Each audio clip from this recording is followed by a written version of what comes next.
Tonight, on The Big Story, two weather systems are now being felt across the country's regions. But rain from Typhoon Inday and the Habagat may yet to peak, according to Pag-asa. The Vice President's Chief of Staff had some errands today at the Senate. It's the same chamber that wants her as witness next week for the impeachment trial of her boss. Senator Rodante Marcoleta's health concerns are growing by the day, which his doctors say make him more unfit to stay in jail. And a new narrative from Chinese scholars. Batanes belongs to China by way of Taiwan. The Philippine Defense Chief calls this ludicrous. Good evening, I'm Ces Oreña-Drilon. We begin with the effects of Typhoon Inday now weekend, but still promising to trigger intense rain. Luzon could be next on its path. In Mindanao, there's already widespread flooding due to the typhoon's pull on Habagat or the southwest monsoon. Mon Gualvez with tonight's big story. Heavy rainfall occasionally poured in Mamburo, Occidental Mindoro most of the day of Thursday, July 8. The on and off intense showers should be no problem to fishermen. They already moved their boats to higher ground near Mamburo River to prevent them from being swept away by crashing waves. But they had to check every now and then just to be sure the vessels are safe. That's because in other towns, boats tied to trees near the shorelines could prove no match to the waves. This has been a perennial problem in Occidental Mindoro where all the rivers and tributaries overflow easily. May mga areas po kami na heavily silted na especially yung Mamburo River. Hindi ho kaya ng munisipyo yan kasi syempre mag-entail po ng a lot of funding yan. National intervention din in the form of programs and projects na at least kung ma-desilt or mabawasan ho yung natin, mapalalim ho ng konti. Amid the rain, we spotted farmers still sowing rice in Sablayan. But they only need enough rain. Malaking tulong po ang ulan gawa nung kuminsan ang aming irrigation dito ay nagluluko, kuminsan walang tubig kaya umaasa rin po kami sa ulan. Ang pinagdarasal namin na sana huwag umabot dito yung ganong kalakas dahil kapag umabot po dito sa amin sa Sablayan, hindi lang po mga pananim namin na masisira kundi pati po mga kabahayan at mga matatangay po mga bubong ng mga bahay namin. Hannibal showed us how they managed to control the rainwater going to the rice field. Kapag hindi pa po siya napaigahan ng maayos, mabubulok din po kahit tanim. Basta masobrahan po siya ng tubig. Masasayang po talaga, sir, yung mga pananim. Pero ba't tinuloy niyo pa rin? Kasi po wala po kaming ibang mga ibang pananim na ilalagay kundi palay lamang po. Sablayan is one of the most flood-prone towns in the province where as soon as Amlay River overflows, at least 2 barangays immediately get isolated. That's why the local government already has rubber boats on standby. Sa mga karanasan namin, umaabot siguro ng mga 1 hanggang 2 araw na isolate yung barangay Claudio Salgado at saka Elvita. Dahil ganun tumatagal yung pagbaha sa kanila. Minsan umaabot hanggang dibdib. Then pag nagsasubside siya, matagal. On Thursday, many areas in Mindanao already felt the brunt of the southwest monsoon enhanced by Typhoon Inday. Raging flash floods swept across Malaybalay in Bukidnon. One has been reported dead and more than 200 families had to be evacuated.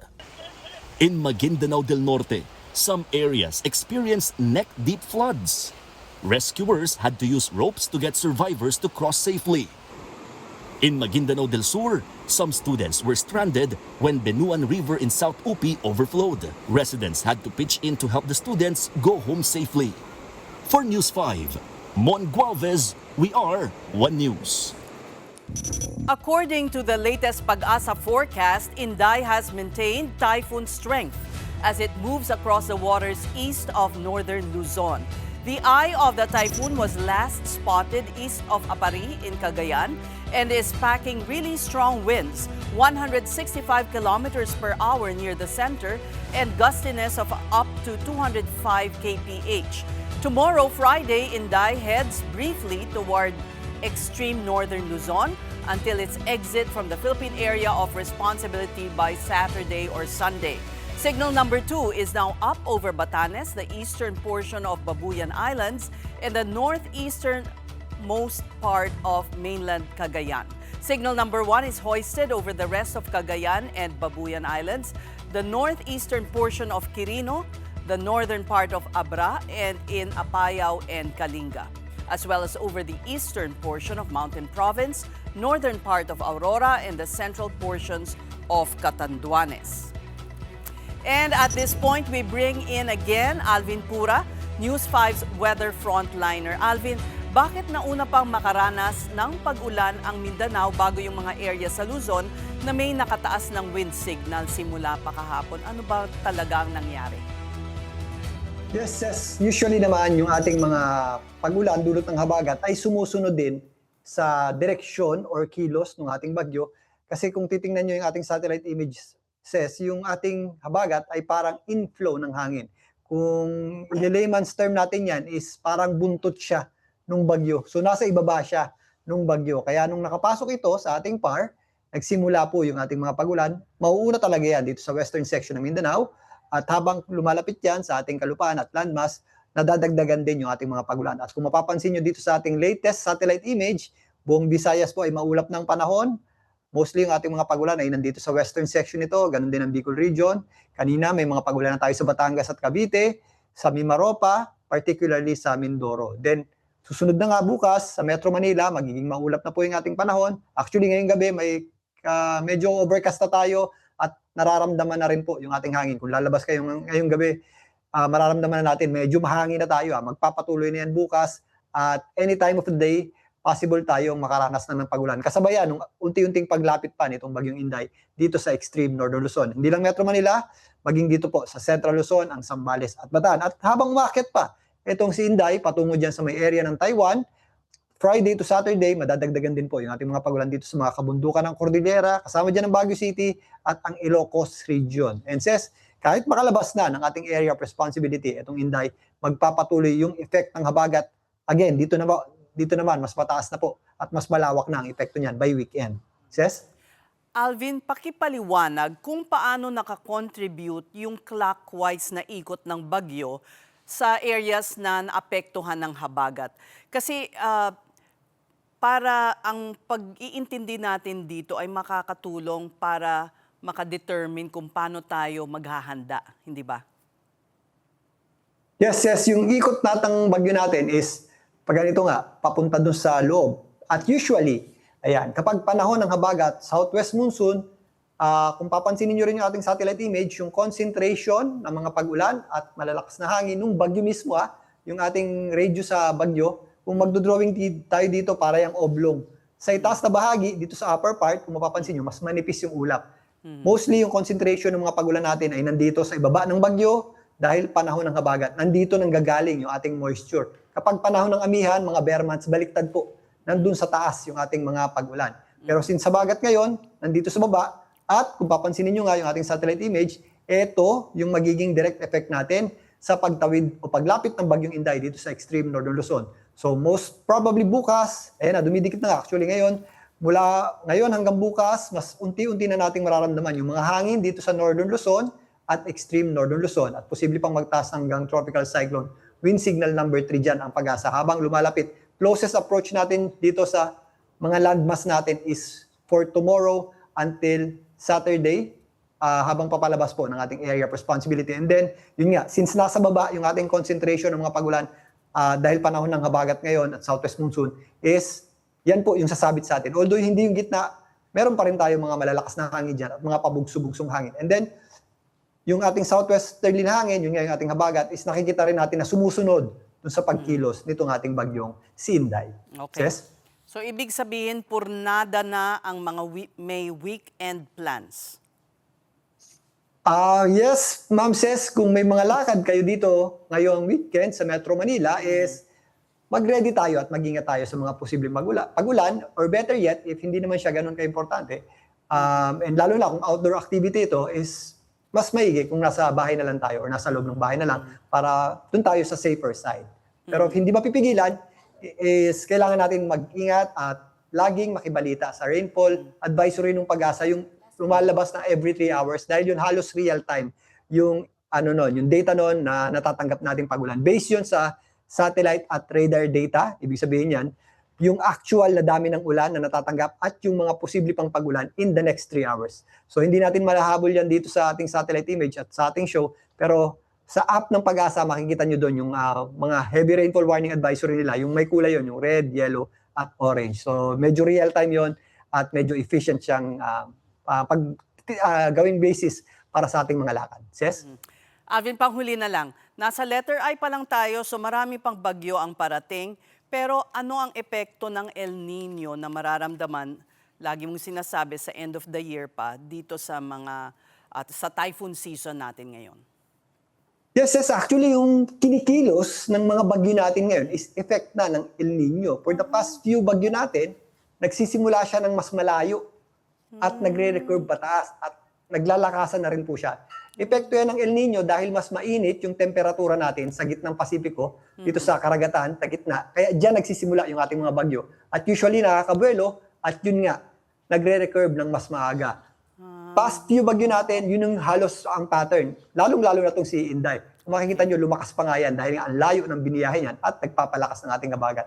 For this month, nasa 3 to 4 na bagyo ang ating aasahan. Nakadalawa na tayo. Yung Henry at ang Inday. Humabol yung Henry, July 1 yan at itong Inday. So may possible pa tayong 2 to 3. At most probably halos ganito rin yung itsura or yung ginagawa ng ating mga bagyo. So ito na yung effect ng El Nino para sa mga bagyo at sa ating mga tagulan. Pero kung mapapansin nyo, yung ating mga habagat ngayon ay hindi siya ganun kadami ang moisture. Pero nonetheless, July pa lamang, medyo maaga pa, meron pa tayong inaasahang mas maraming araw na may mga pagulan dulot ng ating habagat. At by the end of this year, doon natin mararamdaman talaga yung kakulangan natin sa water o sa tubig, lalong-lalo na dito nga sa Angat Dam is meron tayong kakulangan ng below critical level tayo. In the next few days, makakatulong pero hindi pa enough para mapunan lahat. Pero yun nga, this month of July, meron tayong inaasahang mas maraming araw na may mga pagulan tayo. Most probably, yan ay makakatulong sa pagtaas pa ng water level dyan sa Angat Dam. Yes? Maraming salamat. That was News 5 weather frontliner Alvin Pura. Now over in Negros, an explosive 3-minute eruption rocked Mount Kanlaon this morning. That sent pyroclastic flows down the volcano's southeastern slopes. Due to the massive volume of the volcanic plume, the ashfall dispersed widely, evacuating airspace and reaching sections of Cebu. This triggered urgent health advisories, class suspensions, and canceled flights at the Mactan Cebu International Airport. Grabe kang abog ba unsa man ni nagtukog kanang kuan kanang sa sunog bitaw abog lang. Di man di ay nagihubak na ko. Dali kay kung gataki sa ubak. Karon dayon wala ko kaginhawa tanaw ko sa nina hugaw kayo. Sakit sa mata. Sakit sa mata. Hait man gud siya. Daw may eskwelahan niya, abog kayo. Like sakit ka sa mata niya, mo pili this shirt para yan ni. Gagmay pa jud kayo. Commuters and residents in Cebu have resorted to covering their noses with shirts and improvised clothing. Emergency responders were deployed immediately to distribute protective face masks. The Environmental Management Bureau warns the hazardous ash can cause immediate respiratory complications, especially for people with pre-existing lung conditions. Residents exposed to sulfur and volcanic particles are advised to wash thoroughly to prevent severe skin irritation. You're watching The Big Story on One News. When we return, the word exchange between the Vice President's Chief of Staff and one of the prosecutors. Good morning, everyone. Good morning po. Prepare for Typhoon Inday. Maganda rin sila kasi usually pag bagyo wala sila. Maganda rin po sila. Nakahanda naman po kami lahat.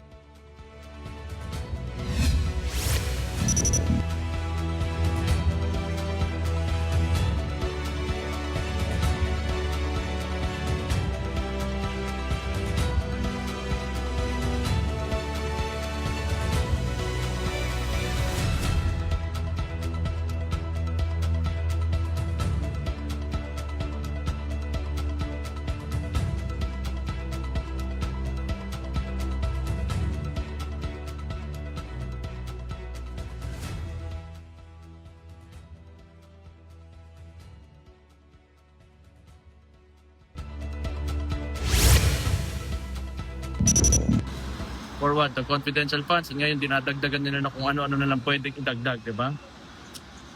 Well, gusto nila na may impeachment para masunod yung gusto nila.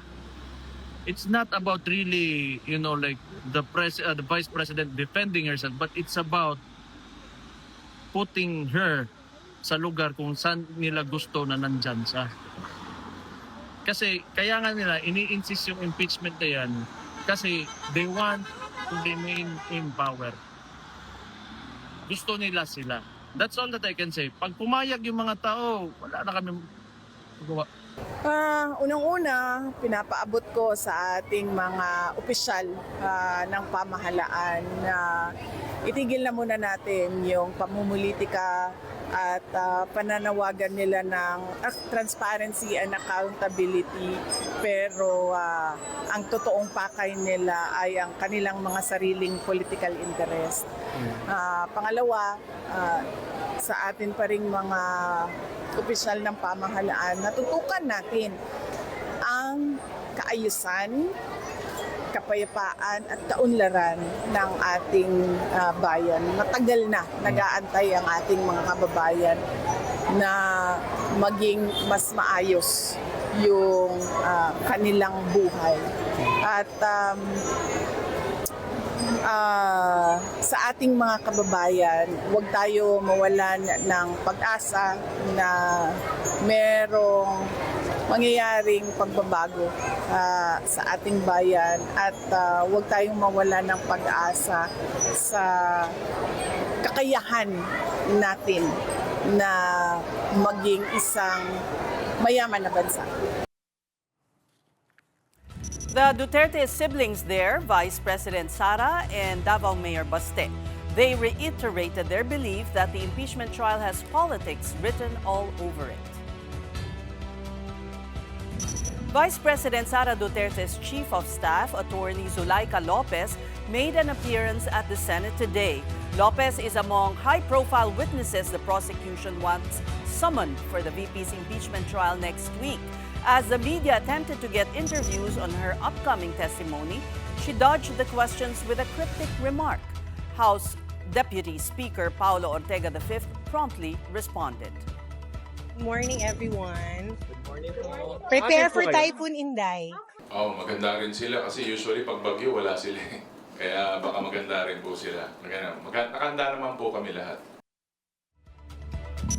Reporters later found out that Lopez met with impeachment clerk of court, Attorney Renato Bantug, on housekeeping and administrative arrangements. The meeting covered the logistical setup for the defense team's holding room and coordination for their private catering services. Sa clerk of court, wala rin naman akong pwede makomit sa kanya. Nothing that would affect the merits of the case, nothing that would affect the conduct of the impeachment trial proceedings.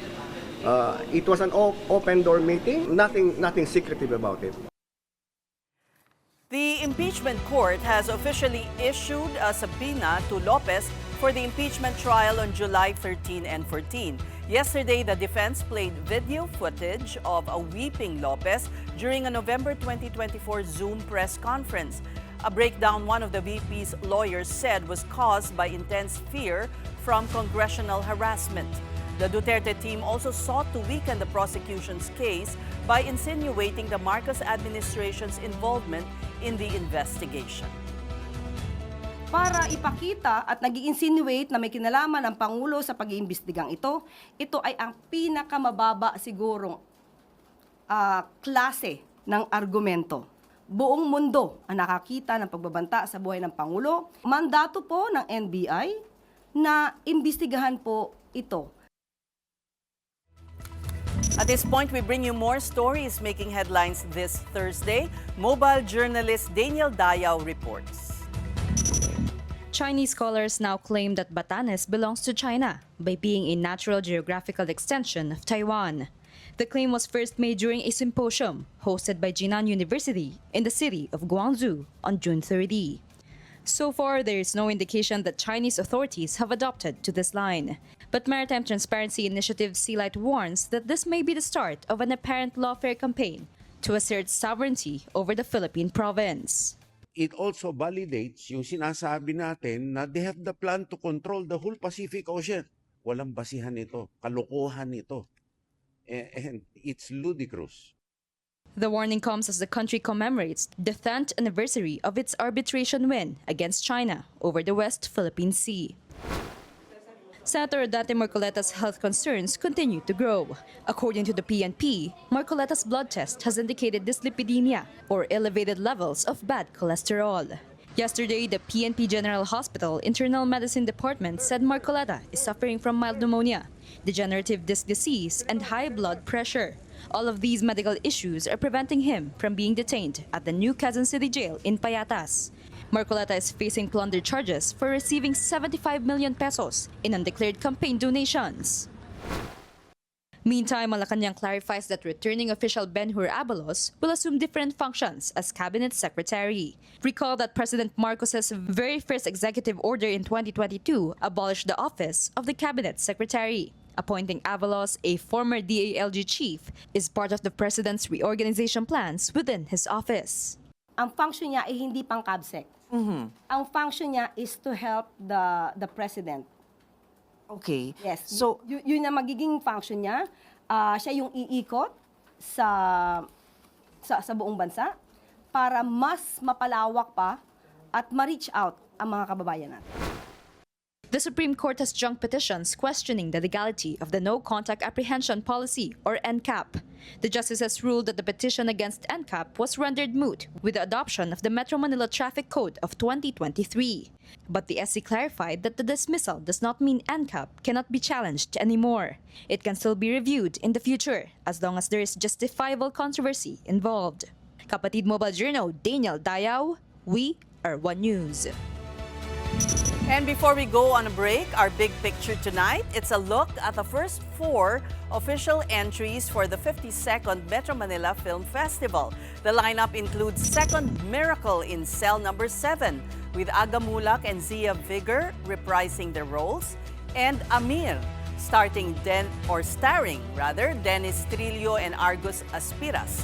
Of course, the film festival wouldn't be complete without a horror entry. And joining this year's lineup is Haunted Carnival, led by John Arcilia, Julia Barreto, James Reid, and Maricel Soriano.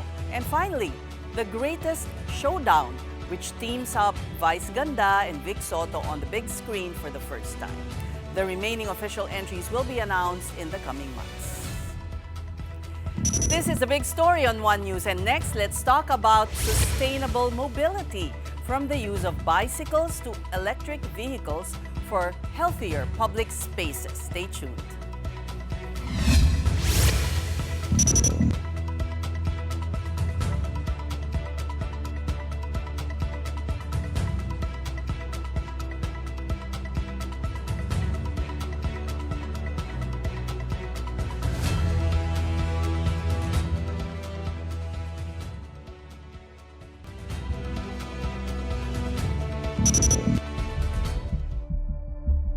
Malaking tulong po ang ulan gawa nung kuminsan ang aming irrigation dito ay nagluluko, kuminsan walang tubig kaya umaasa rin po kami sa ulan.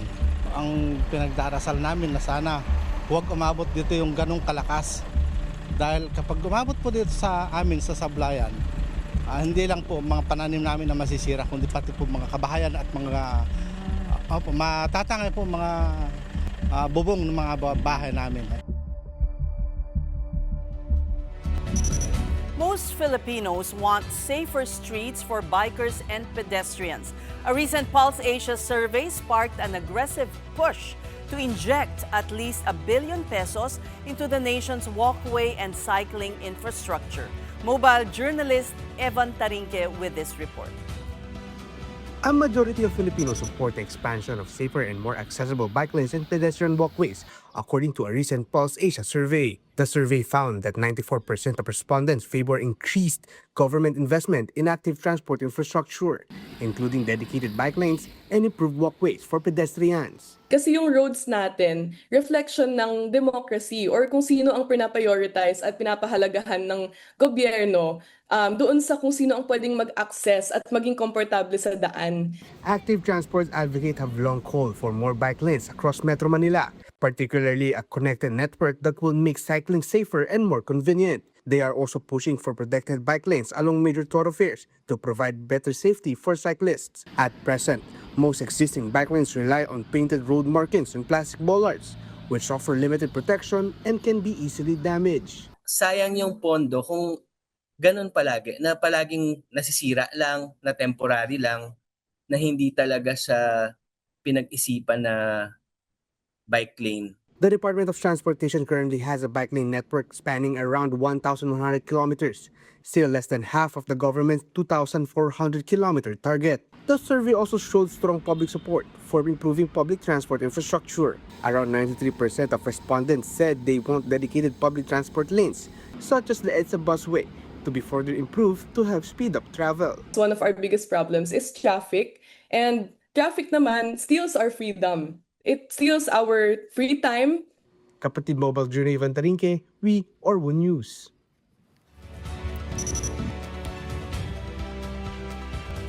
And still on mobility, the unprecedented energy crisis has fueled a surge in demand for electric vehicles. Take this recent auto sales data from the Chamber of Automotive Manufacturers of the Philippines, or CAMPI. While automotive sales in May are 15% lower than last year, e-vehicles rose to 66%. CAMPI President Jose Maria Atienza said the growth trend for e-vehicles is only constrained by supply-demand due to the sudden demand. One of the country's leading EV providers, AC Mobility, is not just focused on the vehicle itself, but the entire ecosystem. Just this week, AC Mobility inked an agreement with energy provider Basic Energy Corp to open new EV charging hubs for electric buses. It's time to put the spotlight on initiatives that move communities forward. Welcome to Sustainability.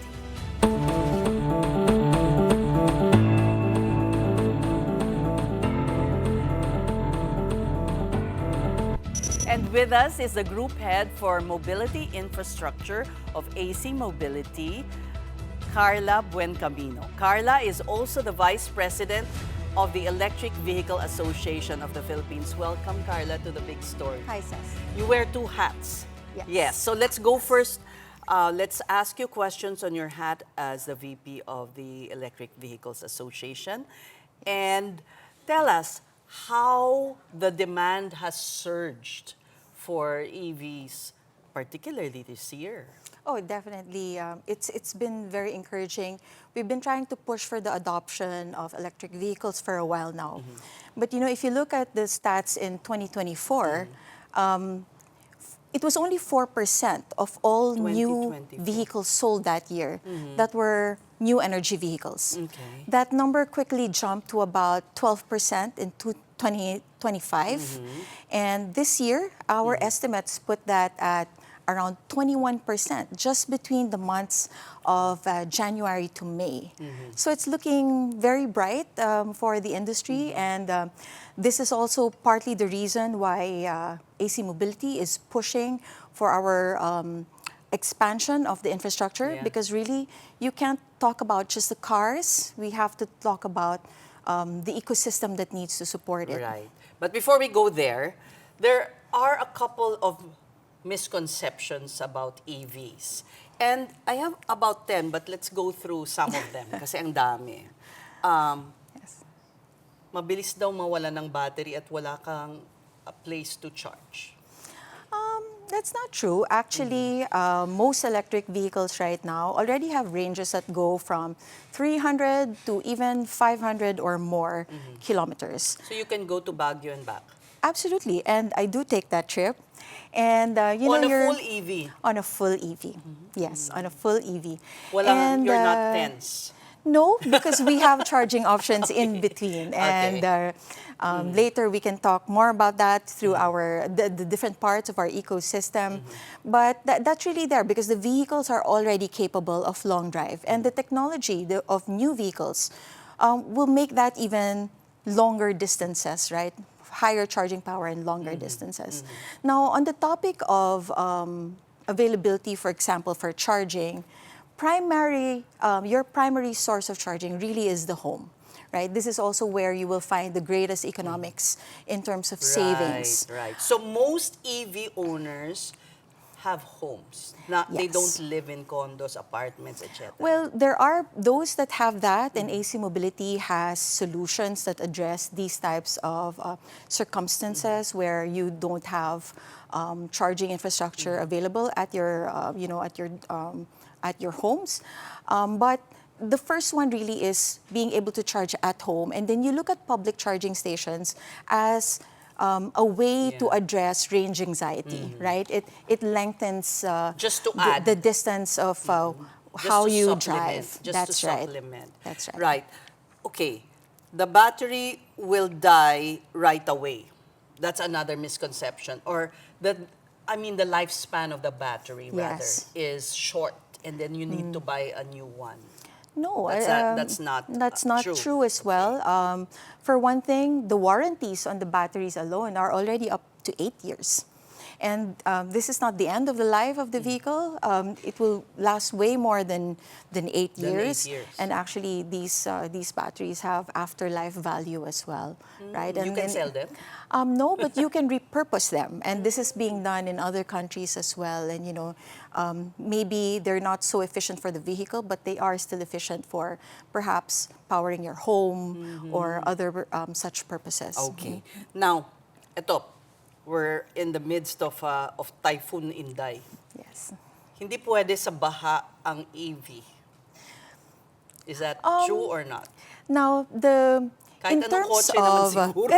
yes, that was what I was about to say. Okay. Actually, the amount of care that you would put into your regular internal combustion engines is the same amount of care that you should put in your electric vehicle.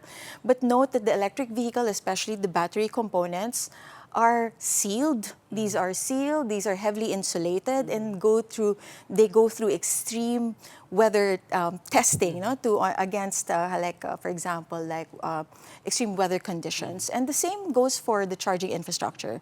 So all of these equipment that we install nationwide, these are based on international standards and are safe to use even when it's raining. But what happens if there's sometimes unexpected flash flood, and maybe your Yes. garage will get flooded? Is there a way to address the service of that? Because that's another concern.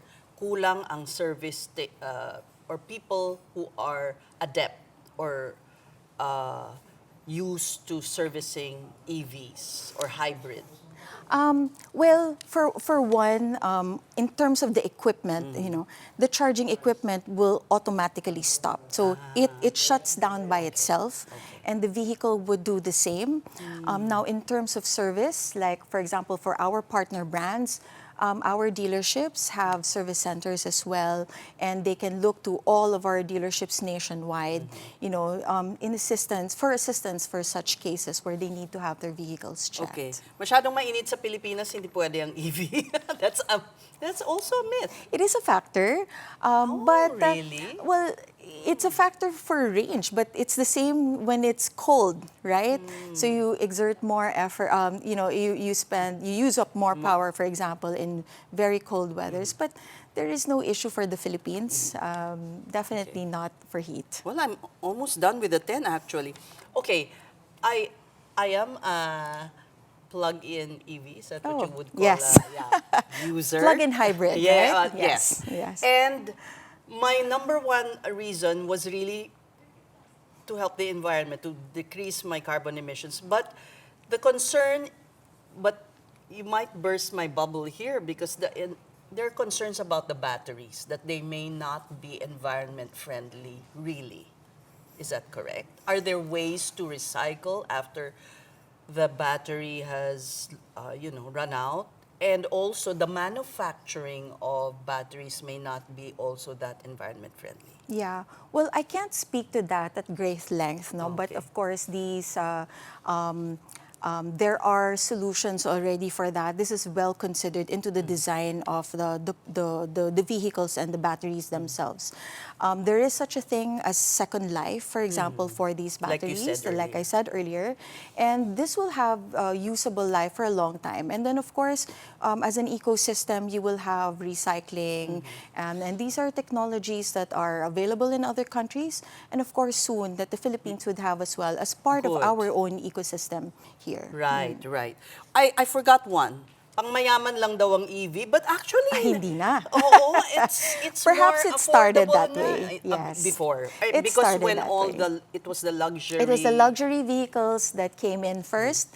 But right now, you have vehicle options that are well below 1 million. And really, it's already an affordable, it's an affordable means of transport, right? And there's a lot to choose from. There's a lot of technologies to choose from as well. And AC Mobility is the biggest dealer of BYD. Is that correct? AC Mobility is the distribution. This is the distribution partner for both BYD and Kia. Okay. And we manage the network of dealers nationwide. And on top of that, we also have our infrastructure group, our charging infrastructure group. And really, AC Mobility is the largest end-to-end mobility solution provider. So it's not about just selling the vehicles. It's really about trying to put up the ecosystem as well to support it, because you're going to need the charging infrastructure to really make EV adoption real for the Philippines. So, yeah, actually, is the ecosystem ready? But before we go there pala, you can't, the supply can't keep up with the demand. Is that true? Parang mahaba ang pila sa BYD. Totoo ba yun? You didn't anticipate the demand? I think nobody really anticipated what happened in the first quarter of this year, right? While that is a unfortunate circumstance for the rest of the world, it actually was an opportunity for this industry to really pick up. And so that's a timing issue that should be corrected, if not now, very, very soon, with the new vehicles coming in. And the infrastructure is there. It's catching up, but of course, it's continuously growing. It has its own challenges in terms of being able to scale the network nationwide. But that number is increasing slowly, and AC Mobility is really leading the charge to do just that. And we actually call that the Philippine EV spine. Philippine EV spine. Okay, so it has to traverse from Batanes to Holo. The Philippine EV spine is our network of charging stations, and today that comprises all of more than 200 locations. We have 200 operational locations nationwide, and that's over 500 charge points. And that goes as far as... what's the northernmost? You have Pagadian, Pagudpud in the north, all the way to General Santos in the south. And you can actually make that drive Wala pa sa already. Zamboanga. You can actually make that drive. So From Pagudpud yes. kasi magro-roro ka. With Roro. So we actually made that trip, if I can share that. With was it earlier with, part of this year? Yes, we had a partnership with BYD and with the Department of Tourism. And we actually got 2 Guinness World Records for it, for having the most number of cities visited in a continuous journey. And this was through a battery electric vehicle and the plug-in hybrid electric vehicle. And that trip was from Pagudpud all the way to General Santos. Wow. And that was all of 3,500 kilometers. So it is real. It is possible. Do you deal with condominium homeowners associations so that they can provide, because one deterrent is a lot of these residential buildings don't have charging stations. And you could save a lot if you had your own charge point rather than, That's true. as you said, parang pang top up lang That's di ba? true. So, do you do that? There are three ways we address that. Okay. The first one, of course, is we put up, we talk to the homeowners association to put up shared parking spaces, for example, where a number of EV owners can access their charging station at the condo itself. Are those at rates that are home rates There or are rates? there are arrangements that can be made. It's really depending on what the homeowners would want, and so there are different business models to that. But Sas, we've been very innovative about these things, and we have what we call our Power on Wheels. Yes, or I saw that on POW. the Evro app. Yes. Pero mahal ata yun eh. No, it costs as much as charging in one of our fast chargers, and with an addition of a delivery fee. So it's no different than having food delivered to you, but this time the charge is delivered to you. You get to dictate the time, and you get to dictate the day. So this is mobile service delivered directly at your doorstep. Parang nag-order ka lang ng pagkain. That's exactly it. Yes. And that same solution actually is also the solution that will help you when you have emergencies. So for example, you find yourself stranded, or maybe you have a roadside emergency and that you would need emergency charging. You can call that's on the the one that Power we're on seeing Wheels. there. But Yes. that can power several or one lang? This is an electric vehicle, electric van that has a fast charger, and it's not really meant to fill up your just to battery, have right? enough. For an emergency situation, you really want to be able to at least stop it up to allow the vehicle to get to its intended destination. So that's the second one. But also, the other one is really AC Mobility really looks, we really are very thoughtful about where we put up these charging stations. So for example, in areas where you have clustered condominiums, we look for shared spaces, and we put up community chargers. So for example, a good case would be the Corinthian Car Park, where we actually have the fastest charging station in all of the Philippines right now with 480. Corinthian Village ba yan? This is the Corinthian Car Park, very close to Greenbelt 2 and the AIM building in Makati. Oh yes, it's an open area. It's beside the park, and it's adjacent to several office buildings and condominiums. So that particular charging hub serves the community surrounding that, and so that's one way of addressing the lack of charging station within your building. So there's many ways to go about it, but at the end, we really design our charging stations around people's daily lives. So we look at it from where you live, where you work, where you travel, and where you play. And so this is how our network is expanding. How about from the regulatory aspect, what's needed? What do you want from government to spur more, I guess, to hasten the ecosystem? One practical requirement really that we need to really is to speed up processing. There's a lot of permitting that has to go with setting up these charging stations, and there are also differences between LGUs. And so one of the things that we're looking at as far as policy is concerned is really streamlining processes and standardizing requirements across the LGUs. And this is really where EVAP helps to push. So the EVAP pushes policy alongside private companies like AC Mobility. Secondly, also, the cost to put up the charging stations is very high. Medyo mahal, no? Is very high. Not only are we spending for the infrastructure, we also have to spend for electrical upgrades. This is quite expensive, and if the government in any way, shape, or form, right, is able to provide incentives or support in terms of the upgrades or investments into it, I think it would make investing into the Philippines, right, more accessible or more attractive to most. And is it not covered by there are a lot of incentives for renewable energy? That is part of it, and maybe that goes on to my third. So the third one is actually the cost of power. We have one of the most, the highest power rates in the region, right? And so any savings that we're able to get from that will be savings that the EV driver gets to enjoy. And I think this is very important. Now, renewable energy comes in because right now, the Department of Energy has created a program called Green Energy Option Program, or GEOP, and that allows charging stations of a certain kilowatt power capacity to do alternative sourcing of power.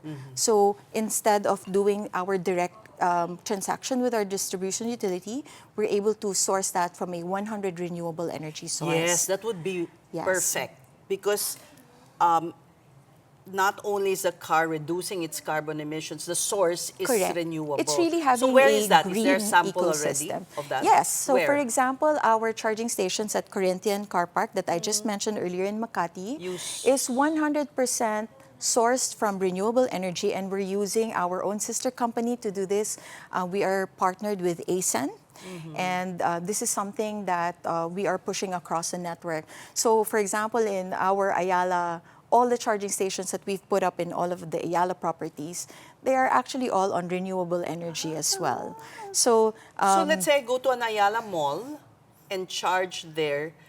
It's from a renewable source. yes, because the mall is actually already on renewable All malls energy of as well. Ayala are...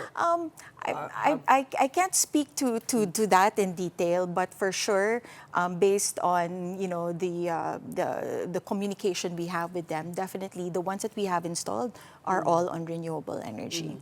So why can't your ecosystem also be carried by other malls? Oh, it can. It can. I'm very happy to say that. But why are they not? Well, are you still in talks? We are in talks. So first of all, I just want to say that this is a strategy we're very proud of. We're thinking of this Dapat as hindi lang an Ayala, EV adoption. diba? Correct, Oo. exactly. So our AC Mobility Charging Hub is not only for the Ayala Group But right companies. now, that's No, where we you started with that. However, we've already expanded with many partnerships. So for example, on the real estate side, we had recently announced partnership, for example, with Robinson's Land. So that's already started. We have partnerships with fuel companies of gasoline stations like Shell and Basic Energy. We Even have if Shell has its partnerships. own. Yes, that's right. So these are, cooperations that we have within the Yeah. industry, and also retail. So like, for example, we have charging stations in Starbucks and in Army Navy. And there will be more coming up very soon. So these are, this is really a testament that this is not only within our ecosystem. The only way to make this real for the whole country is to really partner with the different stakeholders, and then it becomes a nationwide rollout. So we're very deliberate in that. And the same goes with our app. So we have an app called Evro. Yes, I have that app. Yes, thank you so much. And Evro is really, it's the means of how you will discover where the charging stations are. You will know whether it's available, if you're compatible with it, and then you can engage the chargers at the app itself. So Evro carries AC Mobility as its largest network, but it also onboards, or it also integrates other charge point operators. So you have this Yes, I see that. interoperability Yeah. that's very important for a country that's just building out its infrastructure at this very early stage. How are we doing compared to our ASEAN neighbors in terms of the ecosystem?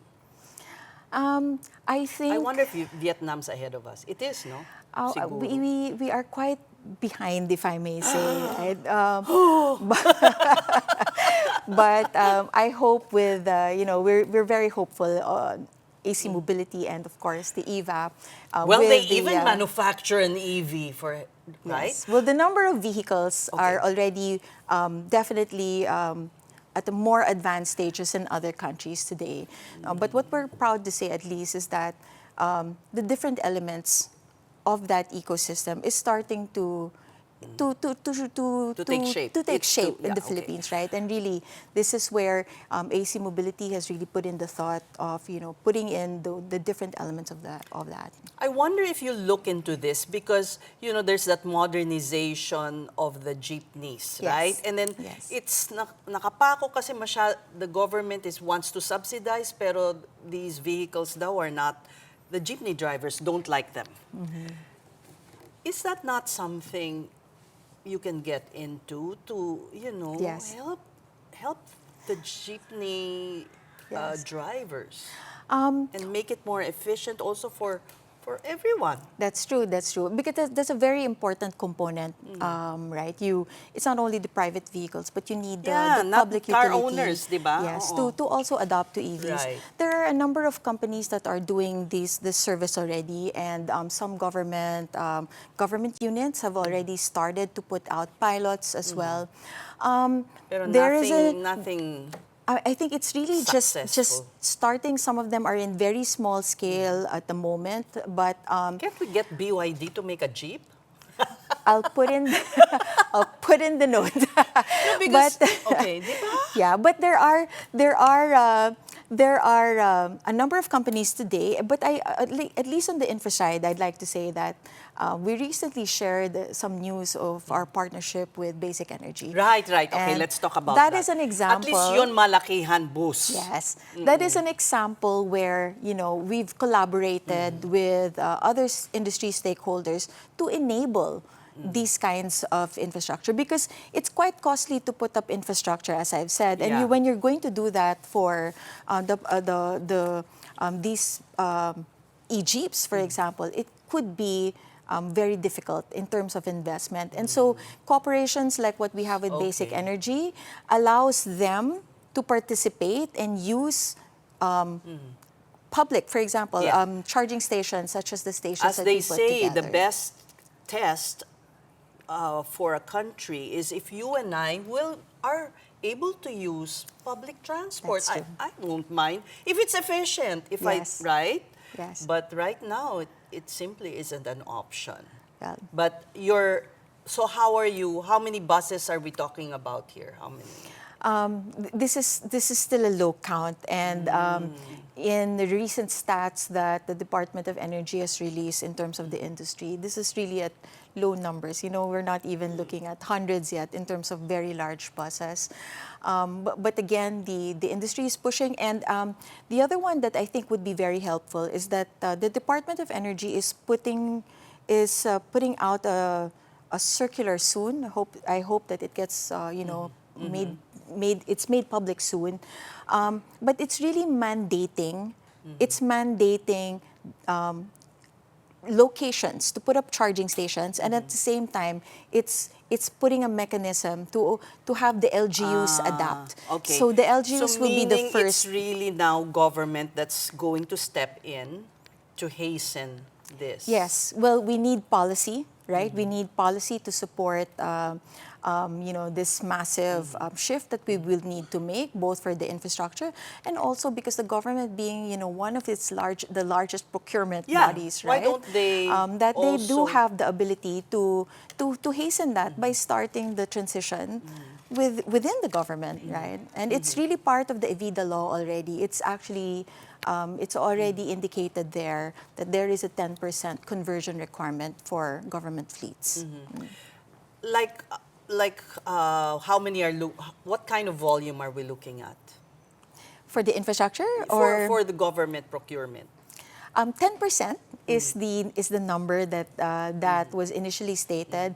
I think I don't have the exact numbers, but over a certain period, they look for this to be 100% in the coming years. Okay. So is it correct to say by 2030, that's what 4 years from now, charging is, second, I mean, it's nothing. Yes. We're not, yeah. I would like to think so, and we will continue to push for that. Yes. Well, thank you so much for coming on to Thank the you. big story. It's inspiring to know that you're doing this work to give all of us an option. That was Carla Buencamino of AC Mobility. Thank you once again. Thank you. And those are the big stories this Thursday, July 9. I'm Ces Oreña-Drilon. Kapatid, we are One News, your side all the time. Good night.